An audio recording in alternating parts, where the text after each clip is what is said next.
Kemudian dikutip dari buku horor 13 tulisan Ajen Dianawati, ada juga kisah nyata mengenai keponakan yang diculik oleh Wewe Gombel. Penasaran seperti apa kisahnya? Menjelang maghrib, suasana kampung biasanya mulai sepi. Warga yang memiliki anak kecil akan segera mengajak anak-anak masuk rumah dan menutup rapat pintu. Di kampung kami, itu sudah seperti aturan tak tertulis. Semua karena cerita menyeramkan tentang hantu Wewe Gombel yang dipercaya suka menculik anak kecil di waktu senja. Tapi keponakanku, Zaki, seolah tak percaya dengan cerita itu. Usianya baru 6 tahun, dan hari itu ia pulang dari mengaji agak terlambat karena mengikuti acara ulang tahun temannya. Jalan pulang yang harus dilewati melewati perkebunan aren yang sunyi dan gelap. Ibunya, bibiku, menunggu cemas di rumah. Saat malam tiba dan Zaki belum juga pulang, keresahan berubah jadi kepanikan. Bersama suaminya, mereka mulai mencari ke rumah teman-teman Zaki, tapi hasilnya nihil. Ketika jam menunjukkan pukul 10 malam, warga pun turun tangan membantu pencarian. Isu yang beredar, Zaki diculik Wewe Gombel. Salah satu tetangga menyarankan untuk memanggil Pak Ijal, sesepuh desa yang dikenal punya mata batin. Menurut Pak Ijal, Zaki tak jauh dari rumah. Ia berada di area kebun aren. Warga pun membawa obor dan peralatan dapur, mengetuk-ngetukannya sambil memanggil nama Zaki. Tiba-tiba, paman melihat sepeda Zaki di tanah, dan tak lama kemudian, seseorang melihat ke atas pohon. Zaki ada di sana. Wajahnya pucat, tubuhnya berlumpur, dan bajunya bukan yang dikenakannya pagi tadi.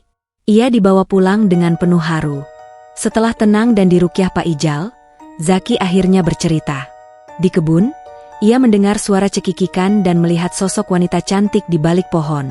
Wanita itu tersenyum dan tiba-tiba membawanya terbang ke atas pohon tinggi, lalu memeluknya erat sambil menawarkan makanan dan minuman.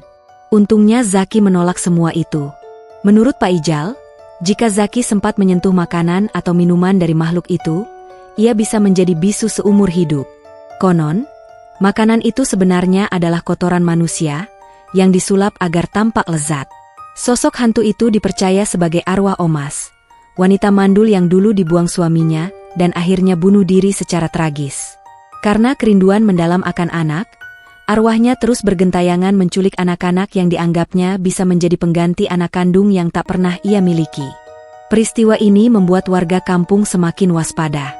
Kini semua anak diwajibkan pulang sebelum maghrib, dan setiap malam Jumat, pengajian rutin digelar untuk mendoakan arwah Omas agar dapat beristirahat dengan tenang.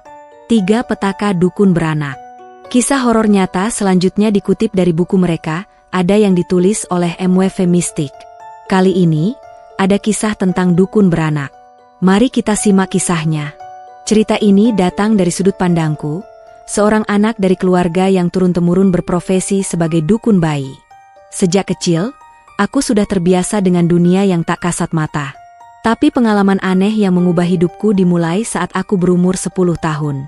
Waktu itu, aku bersama ibu dan paman pergi ke desa Majasto, Sukoharjo, kampung halaman Mbah Buyut.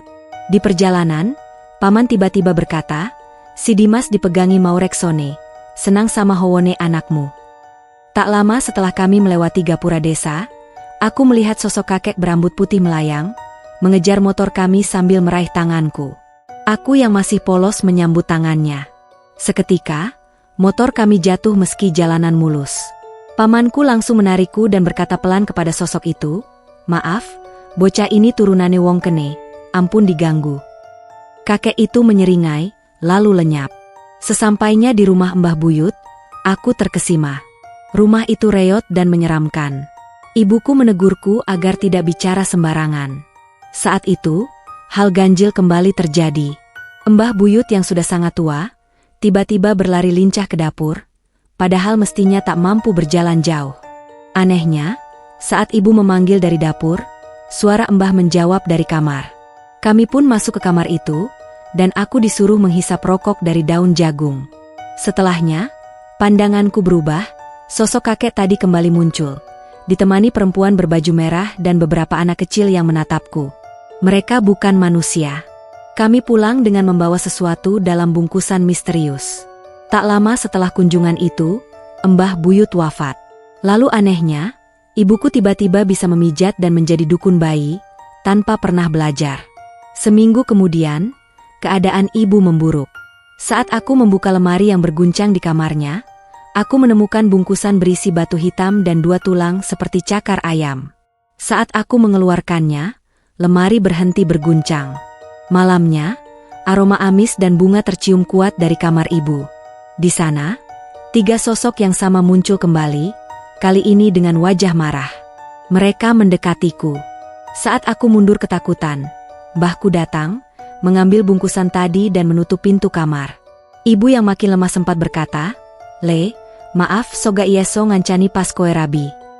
Lalu, pada pukul 11.45 malam, ibu meninggal dunia. 3 sosok gaib itu berdiri di samping jenazah ibu, lalu pergi begitu saja. Tak lama, Embah berkata, "Anakku wedok mati. Let sedelok leg aku genti." Dan benar, 14 hari kemudian, Embah menyusul ibu. Semuanya terjadi dengan kejadian yang sama, kesurupan, aroma aneh, dan kemunculan 3 sosok itu lagi. Saat rumah dibersihkan, ditemukanlah roti yang hilang saat pengajian kematian ibu, ternyata tersimpan dalam lemari Embah, dibungkus kain mori. Paman membuang bungkusan hitam berisi benda gaib itu. Kami kira semuanya selesai. Tapi tidak. Ketiga sosok itu tak pernah benar-benar pergi. Mereka masih mencariku. Mencari siapa yang pantas melanjutkan warisan keluarga sebagai penjaga mereka. Dan mungkin mereka sudah memilih.